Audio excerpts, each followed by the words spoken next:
Nasa na po yung mga matitigas na muka na nananawagan ng accountability at impeachment kay BP Sara? Nasaan kayo ngayon? Ito po, lantar na po to.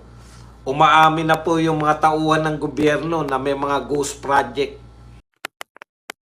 Pag-usapan natin mga kapatid, natural lang po no, tumahimik yung impeachment. Nakakahiya po kasi. Di ba? Pag ikaw pinurso mo pa ngayon, masyadong obvious. Obvious po, na ang punteriya nyo lang mga Duterte. Ang pinag-uusapan natin kay BP Sara, buong budget na 600 million. Buong budget na kino-question. Ibig sabihin, lahat po ng confidential fund ni BP Sara mula nung nagsimula siya, ninakaw niya na.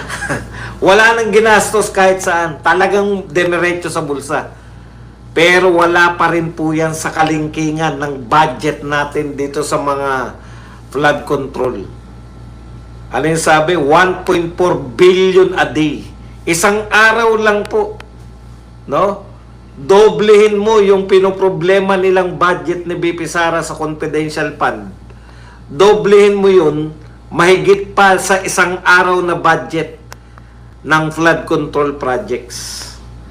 Isang araw lang ang katumbas ng pinagwawala nila na ilang taon na pinaglaban, na ilang taon ipinanira kay BP Sara, ilang taon pumunta Supreme Court, pumunta rally dito, rally doon.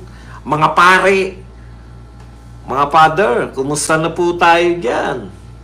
Ito po ang tunay na panawagan ng accountability, mga father. Hindi po yung imbe-imbento lang na ulitin ko na naman po, million times ko nang sinasabi to.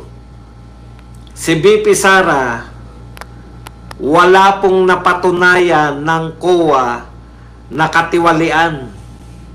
In fact, yung pinakamataas na pwedeng i-rate, yung pinakamataas na grado na pwedeng ibigay ng COA, binigay nila kay BP Sara, unmodified. Unmodified. O, tanong, bakit iniimbestigahan? Kulang ng papeles. Hindi po dahil sa may katiwalian. Hindi po dahil sa may nawawalang pera. Kulang lang po ng papeles. Magkano yung mga pinag-uusapan natin? Yung buong, kung ilang taon na si BP Sara ngayon na Vice President, yun po, yung buong budget niya ng confidential fund, 600 million. Grabe po. Antitindi ng mga yan na naghihiyawan, nagdadasal, nagpapabindisyon sa kanilang mga ipinaglalaban na mga kadimunyuhan. Mga kaparian, nasa na po kayo? Yung mga pastor ni Abante, asan na yung pinaglalaban yung para sa tuwid na landas? Tabi. Kahit tabi ka, nakikituwid na landas ka. Asan na kayo ngayon? Bakit hindi namin kayo narinig na nagpo-protesta laban dito sa mga totoong magnanakaw? Sa totoong nagbulsa ng pera ng taong bayan? Dehin bukiki kayo. Yan po ang nakakatakot. Yang mga tumututol lang sa mga Duterte, pero dito, sa lantaran, nawawalang mga pondo, ghost nga Nawawala po talaga lahat.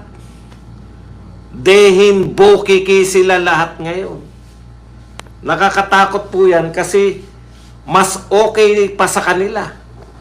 Mas okay pa sa kanila ng harap-harapang nakawan ang mga taong bayan.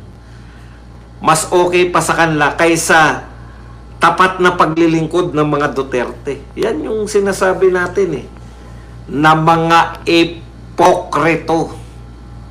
Sama na natin yung mga pare. Nasaan na yung mga nagwawala-wala pa po kayo mga father? Father! Mother, father!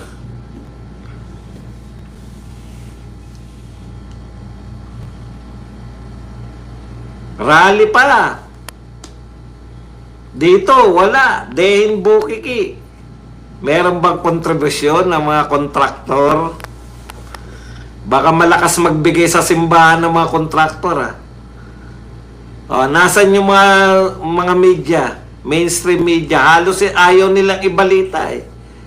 Napupwersa lang sila, napipilitan lang sila dahil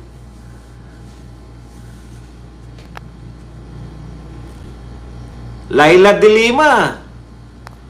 Ano na? Ito si Hontiveros. Tahimik kayata Hontiveros. Diyan nyo po makikita yung mga tunay na may pinaglalaban. No? Diyan nyo po makikita yung mga tunay na mga makatao, makamamamayan, kung sino talaga ang tunay na kakampi ng taong bayan. Taong bayan kayo ng taong bayan. Eh. Nung ninakawan, pinakita, trilyon na po ang ninanakaw. Trilyon. Pero ang concern ninyo, yung milyon lang. Na hindi ninakaw, ha? Milyon na inintriga ninyo. Intriga lang yung milyon na yan. Diyan kayo concern. Pero sa totoong nakawan, dehin bukiki. O, kita nyo, sa Bulacan pa lang, 5.9 billion. Eh, butal pa lang yan. Mas malaki na sa budget ni BP Sara, eh. Butal pa lang, eh. Akalain nyo, butal pa lang ng isang probinsya. Hindi buong probinsya yan ng Bulacan. Yung 5.9, isang kontraktor lang sa Bulacan. Hindi po buong Bulacan yan. Malaki po sa buong Bulacan, eh. Isang kontraktor lang po yan ng Bulacan. Pero, asan po yung ingay ninyo? Asan yung nagkakandamatay, yung nagkakanda, yung parang bulating apo ni Cory? Asan ka na, Cory? Cory. Nagkakanda bulati ka dyan sa... May mga... Asan na yung pag ganun-ganun mo?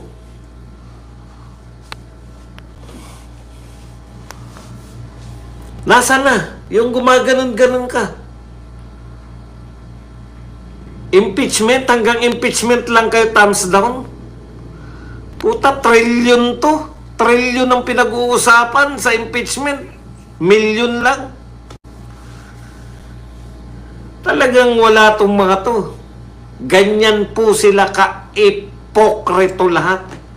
Hindi nyo tunay na pinaglalaban ng taong bayan. Yan ang masasabi ko sa inyo. Shell joke, no? Shell joke, no? Matindi po. Alam nyo, yan, pinapakita nyo lang kung gaano kayo kasalot.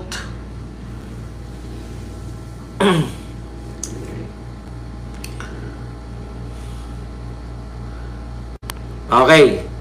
Ano-ano po yung mga lumabas na katiwalian? Hindi namin kayo tatantanan. Kayong mga kaparian, kayong mga Uy, Franz Castro! Nasaan na kayo, Manuel? Si Raulo? Nasaan ka na, si Raulo? Nasaan na si French Castro? Oh, Lisa, ay yung isa, anong pangalan nun? Yung Gabriela, nasaan na kayo? Dehin bukiki. Bawal kontrahin ng mga congressman. Halatang halata kayo, mga unggoy. Pinagbubulan nyo kami.